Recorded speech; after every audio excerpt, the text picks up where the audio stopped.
The question came from such a small voice that Dominic Marchetti almost didn't hear it over the sound of his own heartbeat. He knelt beside his daughter's bed, the Italian wool of his suit pants pressing into the plush cream carpet, and looked into Lily's brown eyes that used to sparkle like her mother's, but now held nothing but emptiness. "Daddy, the new nanny has sad eyes like mine." Lily's thin fingers traced the embroidered butterflies on her pillowcase. "Can she stay forever?" Dominic's throat closed. In 6 months, his 6-year-old daughter had spoken maybe 20 words total. Now she was asking about the stranger who'd arrived less than an hour ago, the 4th caregiver in 3 months. "If she can help you get better, sweetheart," he managed, his voice rough. "Then yes, she can stay as long as you need." In a city where mercy is a liability and vulnerability gets you killed, one man was about to discover that the strongest thing he'd ever do wasn't taking over Chicago's underworld. It was learning to kneel at a child's level and whisper, "You're safe now," and mean it. Welcome to our channel, where even the most dangerous men find their humanity in the most unexpected places, and love becomes an act of rebellion against darkness. If you believe that broken people deserve second chances, hit that subscribe button and like this video to support stories that make you feel something real. Drop a comment telling us where you're watching from. We read every single one, and we love hearing from you. Now, let's see how one woman with sad eyes saved a family that had lost everything. The December wind cut through Claire Bennett's thin coat as she stood in the marble foyer of the Marchetti estate, her worn brown suitcase at her feet. The house loomed around her, all soaring ceilings and crystal chandeliers, oil paintings in gilded frames, fresh flowers arranged in vases that probably cost more than her rent. But underneath the scent of expensive candles and beeswax polish, Claire sensed something else: grief. It clung to the walls like dampness, making everything heavier. The man in front of her looked like he'd been carved from stone. Dominic Marchetti stood over 6 feet tall, his athletic build evident even beneath the perfectly tailored black suit. Dark hair swept back from a face that would have been handsome if not for the haunted quality in his gray eyes. Eyes that had seen too much, felt too much, lost too much. "The doctors have given up," he said, his voice controlled but strained. 26 days without food. The feeding tube, she pulled it out. Medication, she won't swallow. 3 specialists from Johns Hopkins, 2 from Mayo Clinic, the best child psychologist money can buy. He paused, jaw tightening. Nothing works. Claire's hands stayed calm at her sides. At 28, she'd worked pediatric emergency for 6 years before burning out. Before grief had made it impossible to watch other people's children suffer when she couldn't save her own parents. The agency had called her desperate. High-risk case, family willing to pay quadruple standard rate. They hadn't mentioned the family was Chicago's most powerful crime syndicate. "I need you to understand what happened," Dominic continued, turning to the floor-to-ceiling windows overlooking the vast garden. "My wife died 5 months ago. Car bombing. Lily was in the back seat." His voice cracked on his daughter's name. "She survived without a scratch. But something inside her died with her mother that day." Claire watched his reflection in the glass. The most feared man in Chicago, and he was trembling. "Lily stopped talking 3 weeks after the funeral," he went on. "Stopped eating 7 weeks after that. The last nanny quit yesterday. Said she couldn't watch a child kill herself slowly without losing her mind." He turned back, those gray eyes boring into Claire's. "The agency said you were a pediatric nurse at Lurie Children's Hospital for 6 years. Is that true?" "Yes, sir." "Why'd you leave?" "Personal reasons." "I don't care about your reasons." His bluntness wasn't cruel, just honest, the way a man spoke when time was a luxury he no longer had.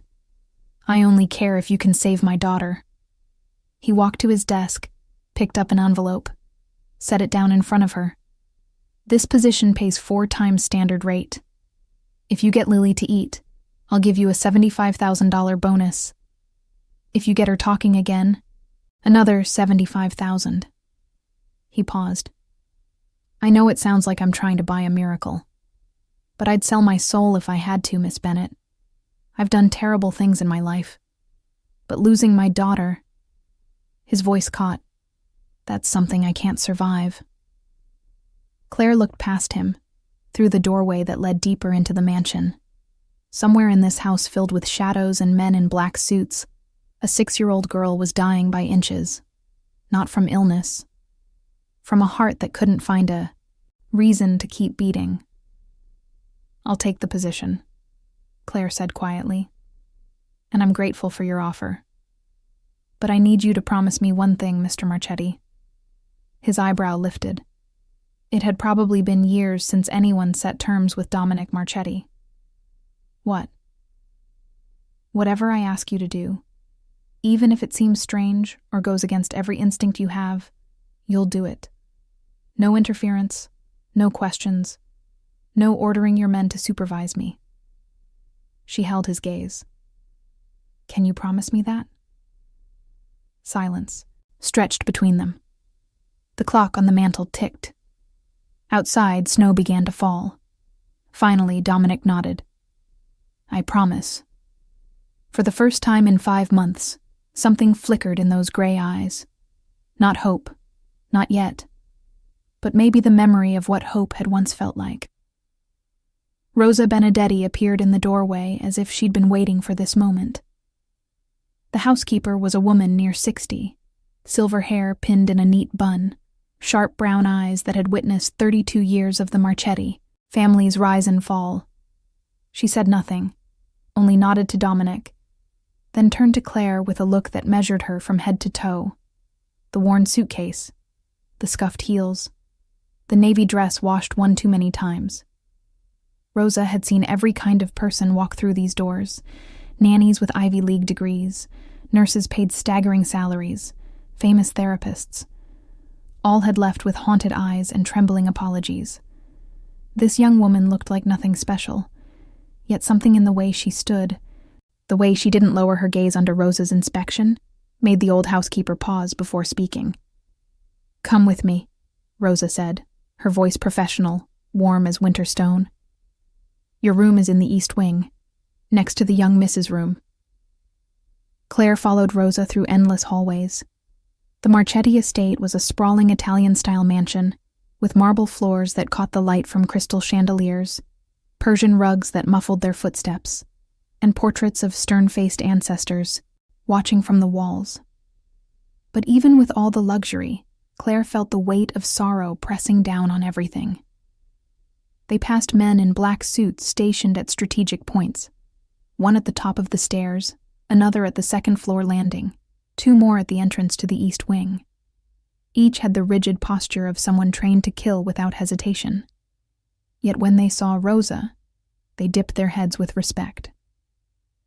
I have to warn you, Rosa said, as they climbed the curved staircase, her voice lowering. The 3 nannies before you didn't last long. She paused, turning to look at Claire. One tried to force the young miss to eat. The child bit her. Blood everywhere. 5 stitches. Rosa's expression didn't change. She wasn't trying to frighten Claire, only stating facts. I'm not telling you to scare you, she continued. I'm telling you so you understand what you're facing. That child has shut the world out completely. She's protecting herself the only way she knows how. They reached the east wing. Rosa stopped at a door painted pale blue, then pointed to the one beside it. A soft pink door with a small silver plaque engraved with the name Lily. Someone had hung a dried wreath there, petals wilted and faded. No one had the heart to take it down. The young miss is next door, Rosa said. A nurse monitors her vitals during the day, but she leaves at 6. After that, you're the only one nearby. Claire set her suitcase down and looked at the pink door. Behind it was a child lying alone in the dark, waiting for something she might not even know how to name. Maybe death. Maybe her mother. Maybe just the end of pain. "May I see her now?" Claire asked. Rosa studied her for a long moment, the sharpness in her eyes softening slightly. "Do you truly think you can help her?" "I don't know," Claire said honestly, "but I will try." Rosa knocked gently on the pink door, then opened it without waiting for an answer, because both of them knew there would be no answer at all. The room had once been a paradise for a little princess. Soft pink walls with golden butterflies painted in flight. A white canopy bed draped with gauze. Shelves filled with dolls and stuffed animals and picture books. A 3-story dollhouse stood in the corner, perfect down to the smallest detail. Everything was beautiful. Everything was expensive. And everything wore a thin layer of dust, as if time had stopped months ago. In the middle of the enormous bed, propped against a mountain of pillows, lay Lily Marchetti, or what was left of her. The little girl's long dark hair spread across white sheets like spilled ink. Her skin was so pale it was nearly translucent, blue veins threading beneath the surface. Her cheekbones jutted sharp on a face that had once been round. Her arms, thin as twigs, rested atop the blanket, an IV line taped to one fragile vein. But what made Claire's chest tighten was the eyes. They were open, brown like her mother's, Dominic had said. But now they looked at nothing at all. They aimed at some point in the middle distance, a place only Lily could see. Maybe where her mother was. Maybe nowhere. Maybe those two things were the same. A woman in purple scrubs rose from the chair beside the bed, relief flashing across her tired face. "You're the new one. I'm Amanda, day shift nurse."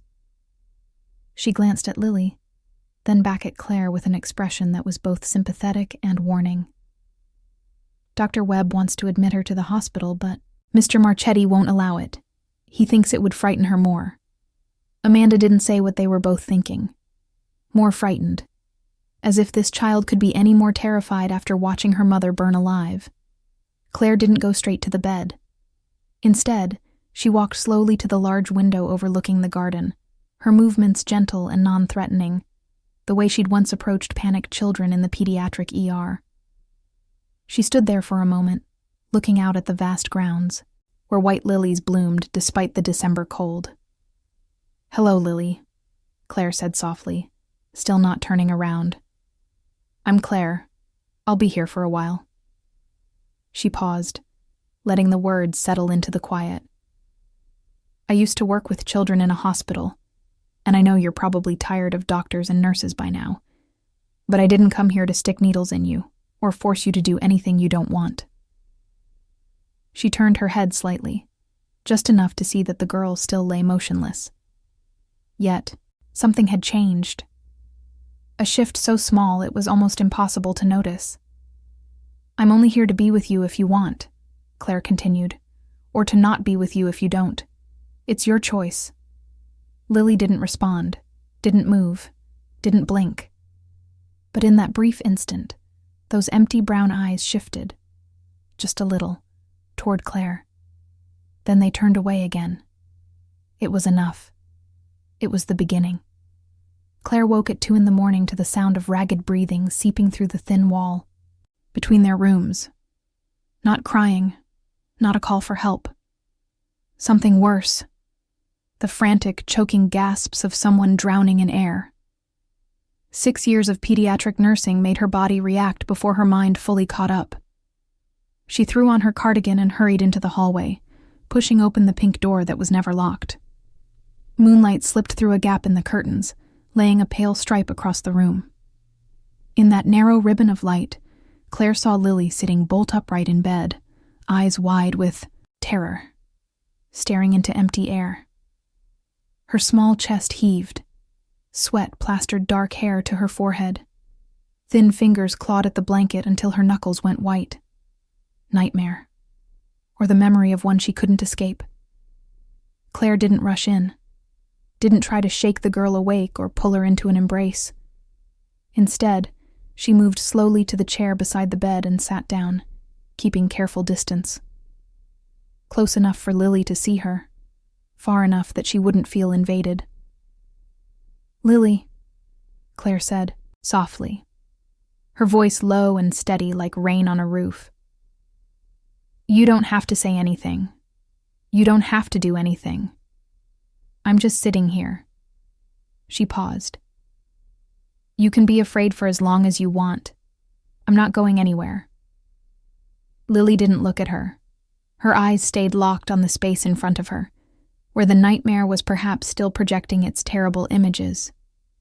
But gradually, so gradually Claire almost didn't notice, the choking gasps began to slow.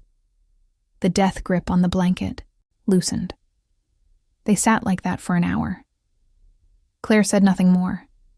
She simply stayed present, patient, like a small lamp glowing in the dark. Finally, those brown eyes shifted, turned slowly toward Claire. They met in the darkness. The eyes of a child who had witnessed death. The eyes of a woman who had once wanted to die. No words were spoken. None were needed, because sometimes understanding doesn't require language. Lily slowly lay back down, pulled the blanket up to her chin. And this time, her eyes didn't drift into the void. They stayed on Claire, tracking her in the thin moonlight, until her lids grew heavy and finally closed. Real sleep, not the stillness that resembled death. Claire rose carefully, intending to leave. Then she noticed someone standing in the doorway. Dominic Marchetti, still in his black suit, leaning against the frame. In the darkness, Claire couldn't make out his expression, but she could feel his gaze following her every movement. "What did you do?" he asked, his voice barely a whisper. Not accusation, real curiosity. "Nothing," Claire answered. "That's the whole point." Dominic stared at her for a long moment, then turned and walked away without another word. But Claire saw his shoulders tremble slightly, as if he were holding back something that had been locked inside him for far too long. The next morning, Claire woke at 5, habit carved into her from years of night shifts. She went down to the kitchen and found Frankie, the head cook, already preparing breakfast. Lily's tray sat ready on the island as it did every day. A small pancake, a cup of milk, fruit cut into pieces. Everything arranged beautifully. Everything destined to be thrown away untouched. "Let me take it up to her," Claire said. Frankie looked skeptical but nodded, handing over the tray without a word. Claire entered Lily's room after knocking softly. The girl was awake, lying motionless in the same position, brown eyes fixed on the ceiling. The day nurse hadn't arrived yet. The room was still dim, curtains not yet pulled back. Claire set the tray on the small table by the window, drew the curtains open to let morning light spill in, then did something no one had done before. She sat down in the chair by the window, picked up a piece of pancake from the tray, and began to eat. "Frankie really can cook," Claire said calmly, as if talking to a friend. "This pancake is soft and fluffy. Little hint of vanilla." She chewed slowly, not looking toward the bed, not putting any pressure into the air. "My grandmother used to make pancakes too. Not as good as these. She always burned one side." Claire gave a small smile. "But I still loved them because she said the burned parts had more love in them." Silence. Claire kept eating. Now and then she told small stories about her grandmother, about the way she would forget to add sugar to the batter, about how she sang the wrong lyrics to old songs while she cooked, about the tiny kitchen that always smelled like cinnamon and melting butter. "My grandmother doesn't remember who I am most of the time now," Claire said, her voice dipping lower. "She has Alzheimer's. But sometimes when I bring her cookies, she smiles like the sweetness helps her remember something happy, even when she doesn't know what it is." She paused, then turned her head toward the bed. "I think food carries memories Memories that words sometimes can't reach. Lily still didn't move, but Claire noticed the girl's head had tilted slightly in her direction, ears listening, even though the eyes still refused to look. "Did your grandmother ever cook for you?" Claire asked softly, not expecting an answer. Then she shifted. "Or your mother. What was your favorite thing your mother used to make?" The silence stretched. 1 minute. 2. Claire didn't push. She simply stayed there, finishing the pancake slowly, letting the quiet do its work. Then, like a breath of wind slipping through a sealed room, a voice appeared, rough, thin, as if the throat had forgotten how to function after months of disuse. "Pancakes." Claire almost dropped the fork. She had to fight down every instinct not to gasp, not to whip around, not to let a single crack show in her face that would reveal how immense this moment was. Instead, she only gave a small nod, her voice still steady. "Pancakes? What kind? Chocolate chip or blueberry?" Silence again for a little while. Then that hoarse voice came once more, struggling to form the words.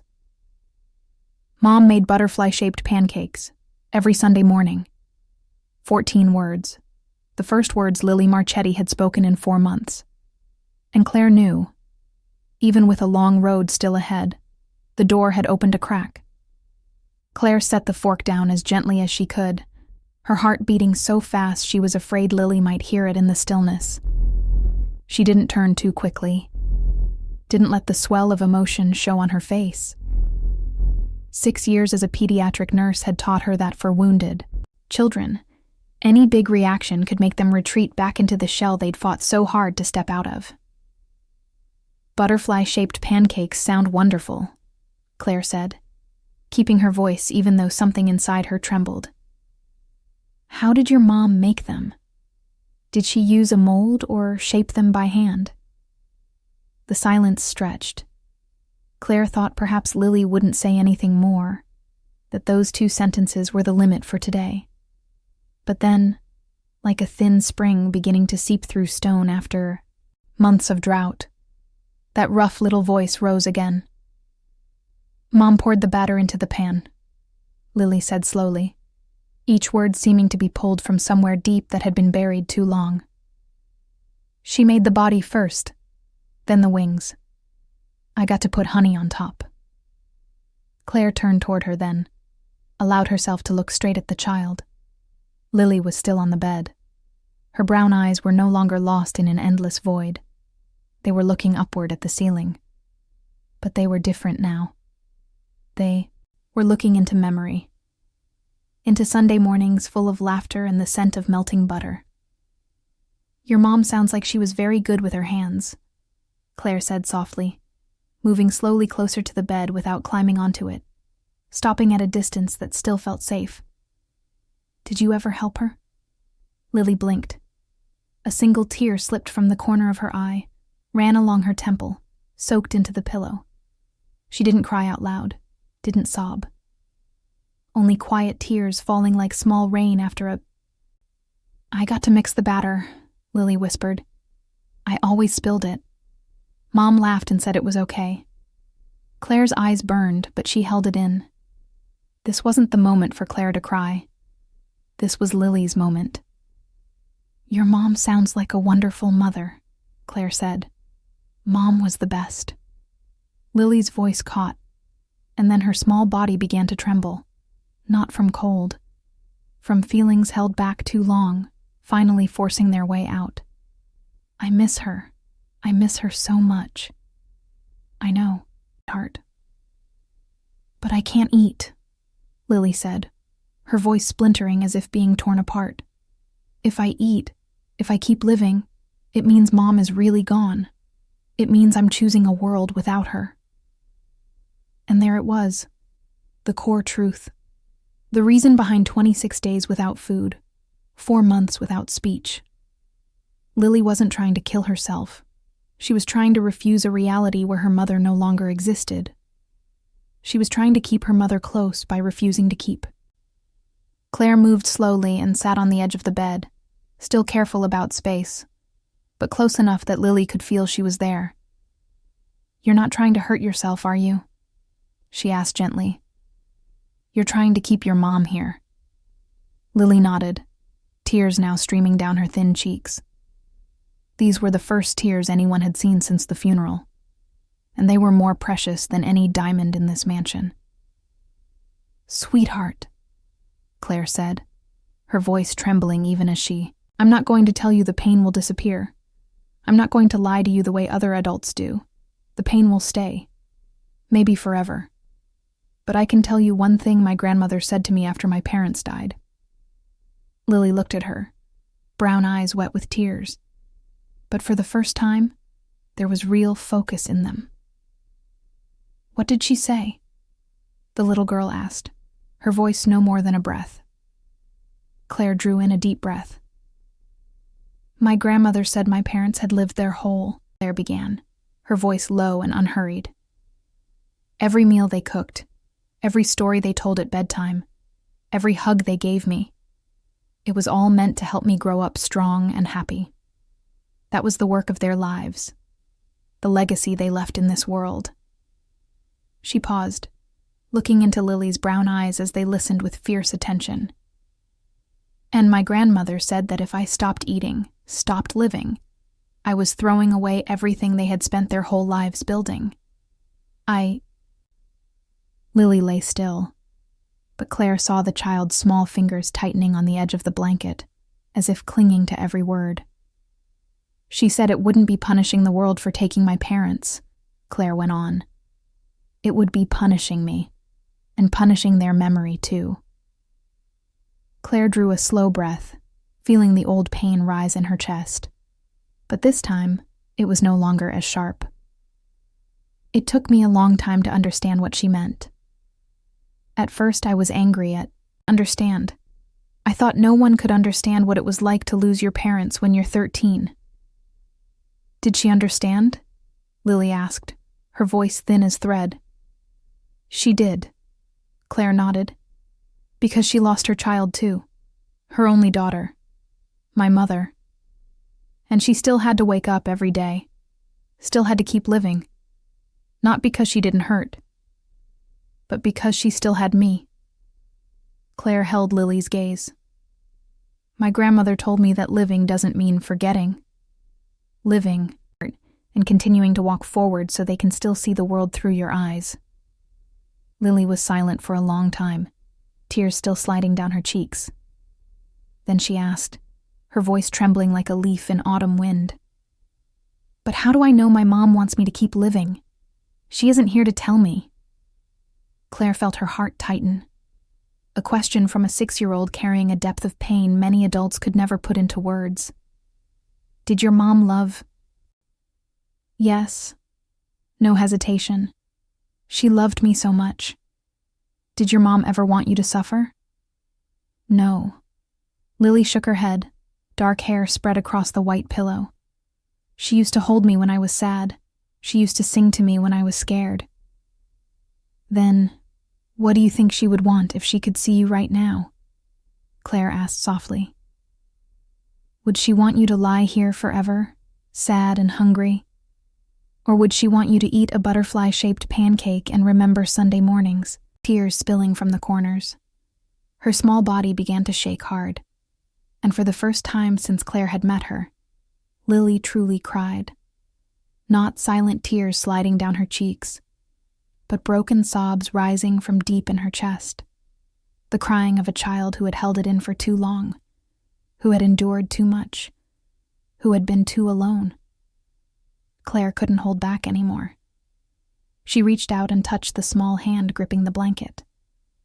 And Lily didn't pull away. Instead, those, like someone drowning, grabbing hold of a life preserver. "I miss my mom," Lily sobbed. "I miss her so much. It hurts." "I know," Claire whispered, tears now running down her own cheeks. "I know, sweetheart. It will hurt. It will hurt for a long time. but you don't have to carry it alone anymore." "I don't want to forget her," Lily cried. "I'm scared if I keep living, I'll forget her." "You won't," Claire said, gently squeezing the small hand in hers. "Every day you can tell me one story about your mom. And that way she will never disappear. She will live in your stories, in your memories, in your heart." Lily looked at her, eyes red and swollen. But something small flickered there now. Maybe hope, maybe trust, maybe only a willingness to try. "Can I try to eat one bite?" the little girl asked, her voice shaking. Claire hurried down to the kitchen, heart hammering in her chest. Frankie was at the stove preparing lunch, and she turned with a startled look when Claire appeared in the doorway, cheeks flushed, breathing fast. "Can you make butterfly-shaped pancakes?" Claire asked, trying to keep her voice steady and failing. "The exact recipe Mrs. Serena used. Lily wants to try eating." The wooden ladle in Frankie's hand clattered to the floor. Her eyes went wide, then brimmed with tears. She turned away and began pulling flour, eggs, and milk from the refrigerator with hands that trembled. "I know the recipe," Frankie said, her voice thick. "Mrs. Serena taught me. I never thought I'd make it again." 15 minutes later, Claire returned to Lily's room carrying a small plate. In the center lay a butterfly-shaped pancake. Perfect. Rounded body, wings spread on either side. Honey drizzled over the top, glowing in the sunlight coming through the window. The scent of butter and vanilla drifted through the room.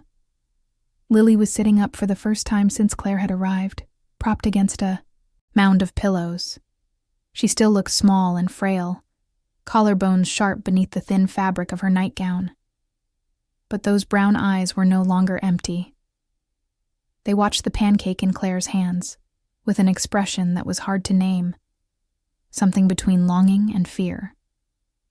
Claire set the plate on the small table beside the bed, not placing it directly into Lily's hands, not creating any pressure at all. "Frankie made it," she said softly. "She said Mrs. Serena taught her this recipe." Lily stared at the pancake for a long time. Then she reached out, fingers thin as matchsticks, shaking as they touched the edge of the plate. She didn't pick up a fork. She tore off a tiny corner of one wing with her hand, a piece so small it was almost invisible. She brought it to her mouth, and Claire saw the child's whole body go rigid, as if bracing for something painful. Lily chewed slowly, with effort, as if every movement of her jaw demanded something extraordinary. Tears began to slide down her cheeks as she chewed, but she didn't stop. She swallowed, the first bite of food in 26 days. "Tastes like Mom's," Lily whispered, her voice breaking. "Almost." "No one can make it exactly like your mom," Claire said gently. "But Frankie tried her best." Lily tore off another small piece, then another. She ate slowly, bite by bite, tears still falling. But she didn't stop. When she had eaten about a quarter of the pancake, she pushed the plate away and shook her head. "I'm full." "You did so well," Claire said, her voice trembling with emotion even as she tried to hold it back. "Your mom would be very proud." Lily looked at her, eyes red and wet. But something new lived there now, a small glimmer of light in the dark. "Do you really think so?" "I'm sure." Quick footsteps rushed down the hallway. The door flew open. Dominic stood in the doorway, his vest askew, his tie loosened, his dark hair in disarray, as if he had run up from downstairs. Rosa stood behind him, eyes red, one hand covering her mouth. Dominic's gaze swept from Lily to the plate with the half-eaten pancake, then back to his daughter. "Lily," he whispered, his voice strangled. "I ate, Daddy," Lily said, very small. "Just a little." Dominic stepped into the room. His knees looked as if they might give out, but he forced himself to stay upright. the most powerful man in Chicago stood in the middle of a pink princess room with tears in his eyes, unable to speak. Then he dropped to his knees beside his daughter's bed, took Lily's small hand in his, and cried. No loud sobs, only quiet tears falling onto the back of his daughter's hand. The breaking open of a father who had believed he was about to lose the last thing he treasured. "My girl," he whispered. "My girl." Claire backed toward the door, giving father and daughter their space. But before she stepped into the hallway, she caught Dominic's eyes over Lily's shoulder. In those gray eyes, for the first time, she saw something other than despair. Hope. Over the next 3 weeks, everything changed. Lily began eating regularly. Not much, just a few spoonfuls of soup, a corner of bread, half a banana, but steadily, 3 meals a day. Dr. Webb came to examine her and nodded with satisfaction as he checked her vital signs. He ordered the IV fluids reduced gradually and said that if things kept improving, they could remove the line completely.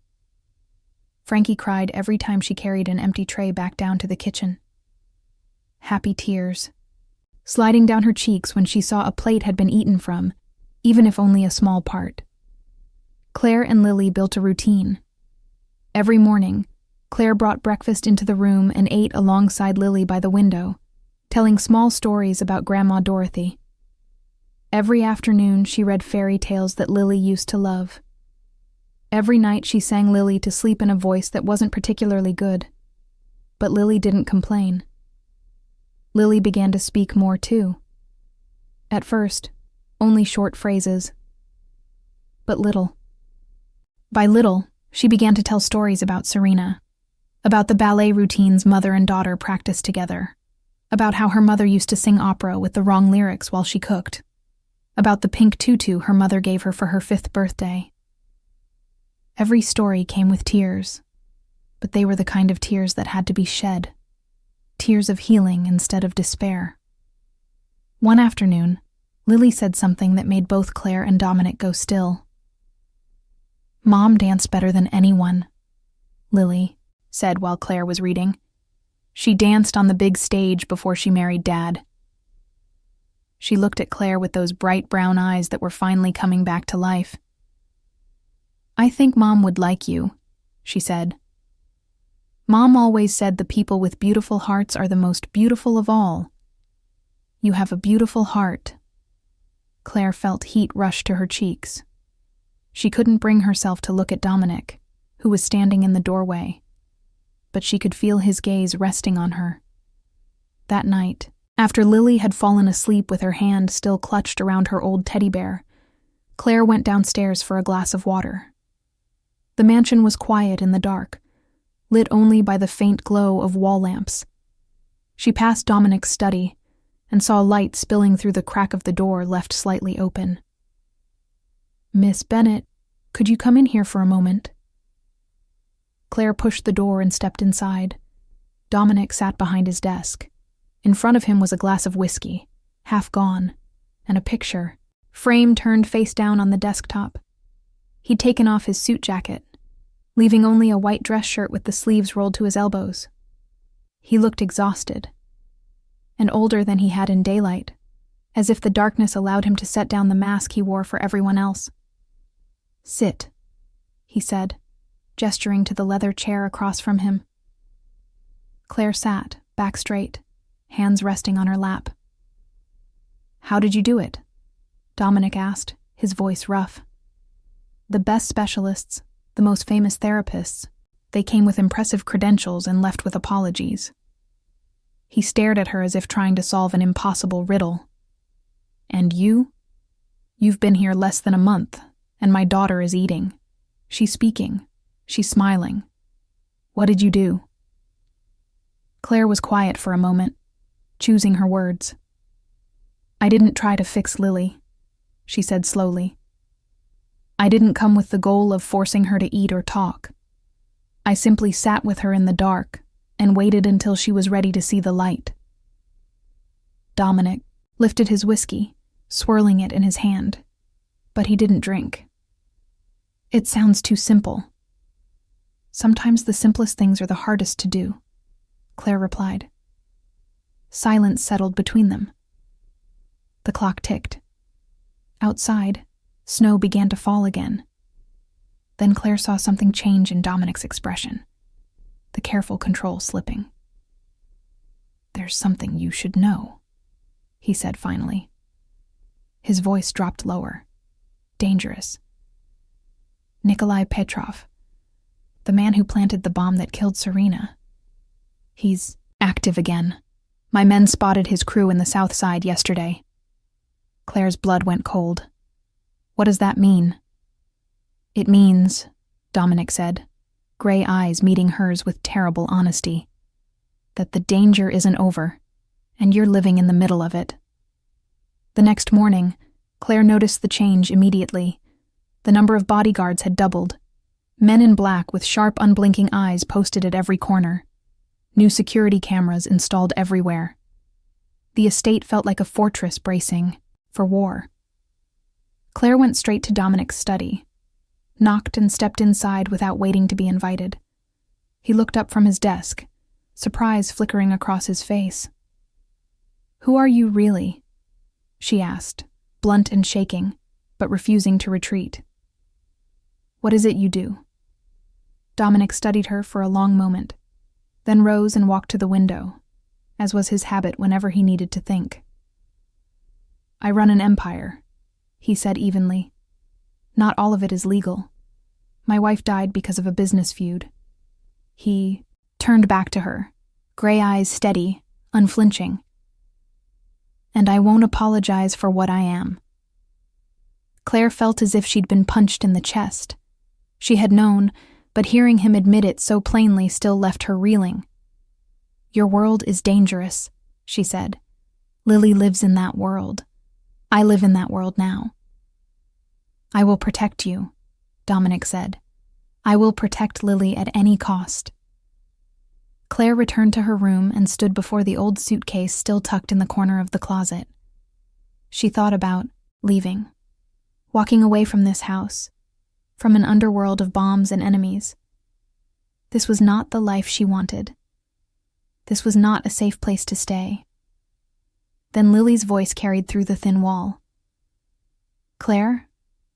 Are you there? Claire closed her eyes, her hand clamping tight around the suitcase handle. She could leave. She should leave. But then she remembered Lily's tear-soaked brown eyes, remembered the trembling questions. Can she stay forever? Remembered the way the child had called her beautiful, heart. She set the suitcase down and stepped into Lily's room. I dreamed you left, Lily said, eyes wet. Like my mom left. Please don't leave. Claire sat beside the bed and took the small hand in hers. I'm not going anywhere, she said, her voice trembling but certain. I promise. And in that moment, she knew she had made a decision that would change everything. She would stay in this dark world, not for money, not for a contract, but for the 6-year-old gripping her hand as if Claire might vanish the instant she let go. 3 weeks passed. Lily continued to improve. Her weight stabilized. Color returned to her cheeks.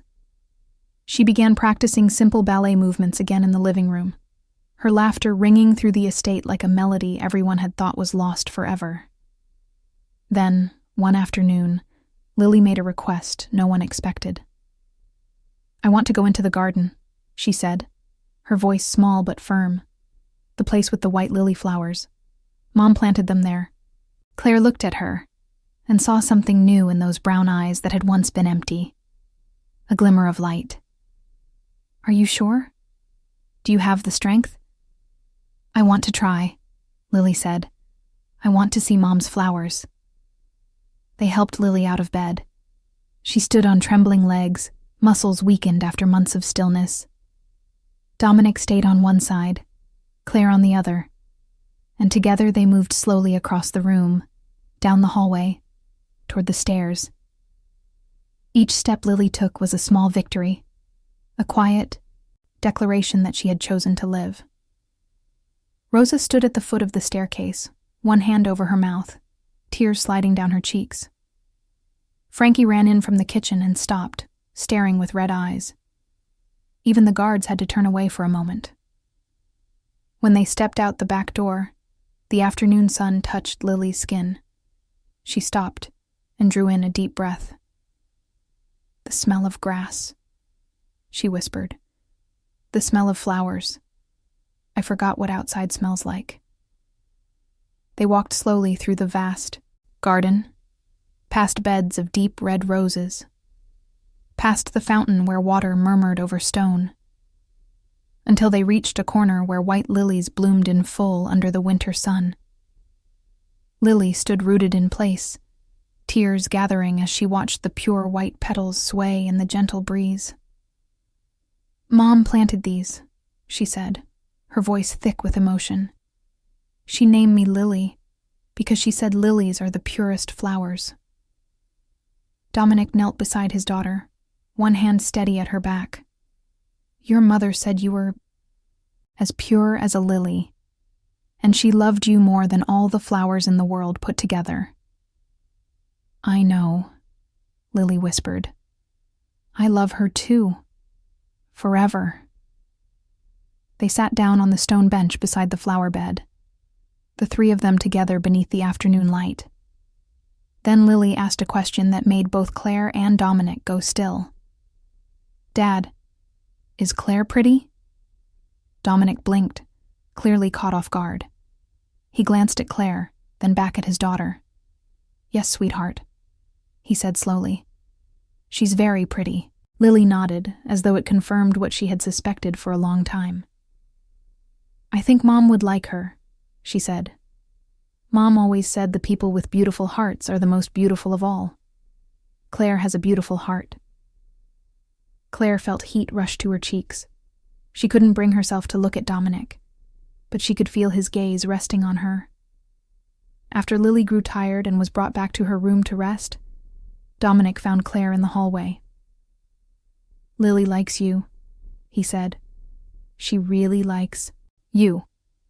Not just as a caretaker." "I love her too," Claire admitted. "Truly." "And me?" Dominic asked, his voice dropping lower. Claire went silent, not knowing how to answer, but her eyes said what her mouth could not. Dominic took her hand, only for a brief moment. "I won't rush," he said. "But I don't want to pretend there's nothing happening here." He looked straight into her eyes. "Do you feel it too?" "I do," Claire whispered. That night the alarm system blared at 3 a.m. Claire shot up from bed, heart hammering. She ran to Lily's room. The little girl was sitting up, eyes wide with fear. "What's happening?" Lily whispered. "I don't know, sweetheart. Stay here." Claire stepped into the hallway. Men in black were running past, weapons drawn. She heard shouting from downstairs. Then Dominic appeared, grabbing her arm. "Get Lily to the safe room, now." "What's—" "Petrov's men are on the grounds. Move." Claire's blood turned to ice. She ran back into Lily's room, scooped the child into her arms. Lily clung to her, trembling. Dominic led them through a hidden door in the wall, down a narrow staircase into a reinforced room beneath the mansion. Steel walls, no windows. A heavy door that locked from the inside. "Stay here," Dominic said. "Don't open this door for anyone but me." "Dominic." He looked at her, really looked at her. And for the first time, she saw something raw and unguarded in his eyes. "I will come back," he said. "I promise." Then he was gone. Claire held Lily in the dark, feeling the little body shake against her chest. Minutes felt like hours. She heard muffled sounds from above. Shouting. A gunshot. Lily whimpered. "It's okay," Claire whispered, even though she didn't know if it was. "Your daddy's going to keep us safe." Finally, after what felt like an eternity, the heavy door opened. Dominic stood there, shirt torn, blood on his knuckles. but alive. "They're gone," he said, voice rough. "You're safe." Lily scrambled out of Claire's arms and ran to her father. Dominic caught her, holding her tight, burying his face in her dark hair. "I'm sorry," he whispered. "I'm so sorry, baby girl." Claire stood slowly, legs shaking. She looked at Dominic, this man who had just fought off attackers to protect them, this man whose world was violence and danger. And she realized something. She wasn't leaving. Not now. Not ever. Because sometimes love means choosing to stand in the fire with someone instead of running toward safety alone. 1 year later, on a late spring afternoon, when white lilies bloomed at their fullest in the garden, Claire stood before the mirror in the room that had once been her bedroom when she first arrived at the Marchetti estate. She wore a simple ivory wedding dress with delicate lace sleeves. Her blonde hair was swept up, and a small white lily was pinned at her temple. The strand of pearls at her throat had belonged to her mother, the only thing left after the plane crash long ago, something her grandmother had kept for her for 15 years. "You look beautiful," Lily's voice came from the doorway. Claire turned and saw the little girl standing there in a pale pink bridesmaid dress.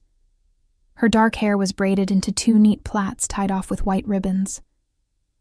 Lily had grown so much in the past year.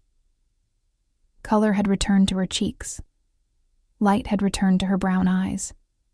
And most importantly, her smile had returned to her face every day. "You look beautiful, too," Claire said, bending to hug her. "Are you ready?" Lily asked. "Yes," Claire admitted. "Very nervous." "Dad's nervous, too," Lily said, as if sharing a secret. "I saw him pacing in his room since morning. He keeps touching his collar."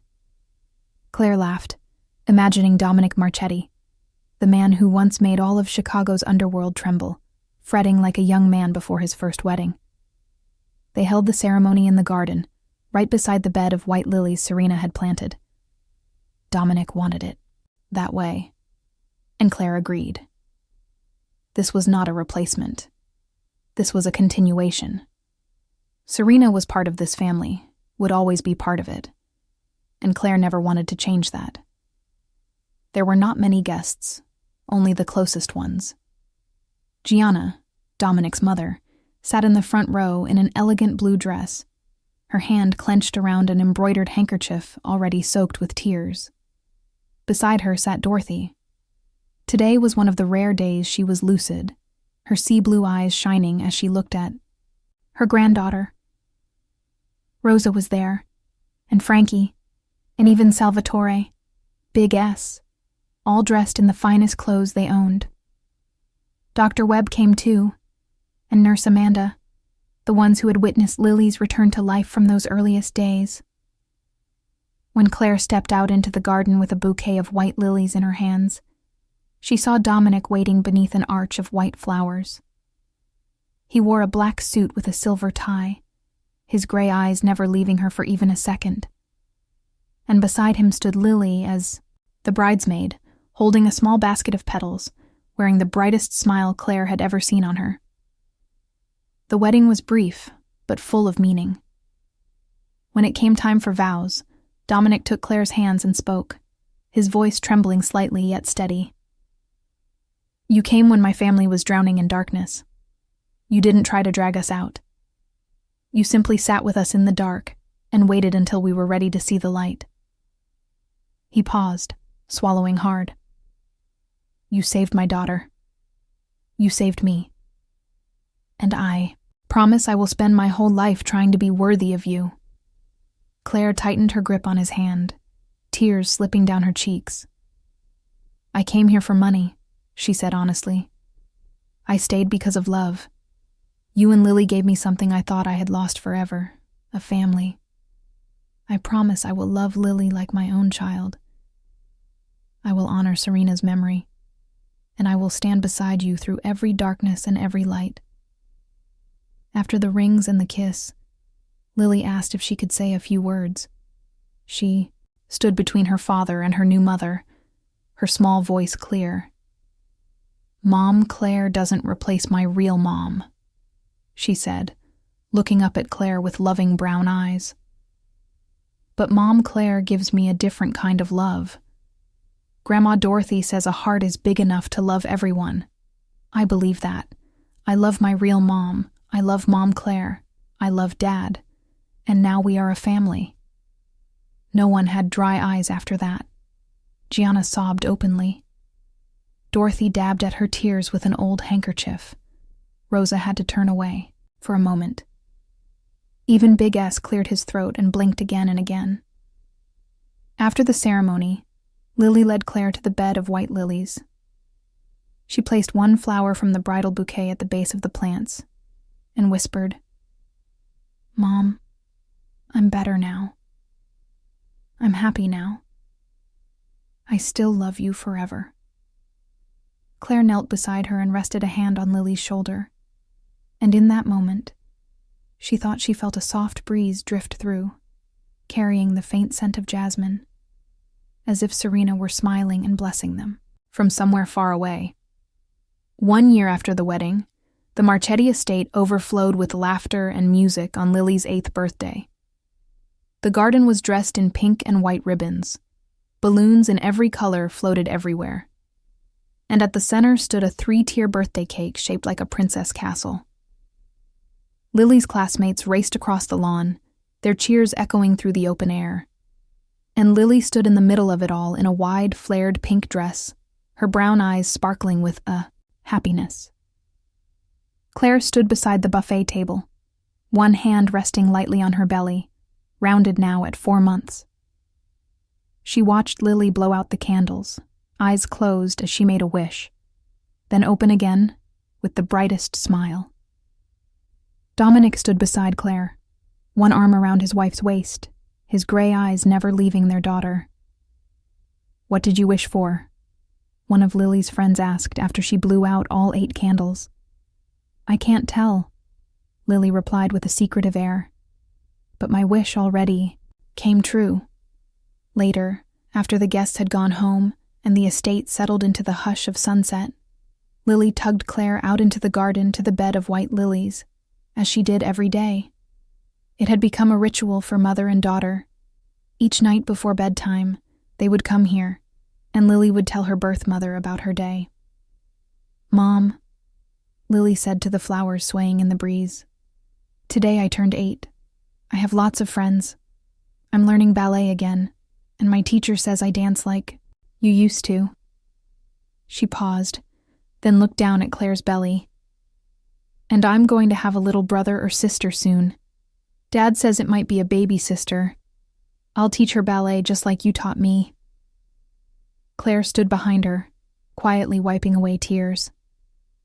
She had watched Lily change day by day, from a thin child who refused to eat into the healthy, lively girl, now bursting with life before her.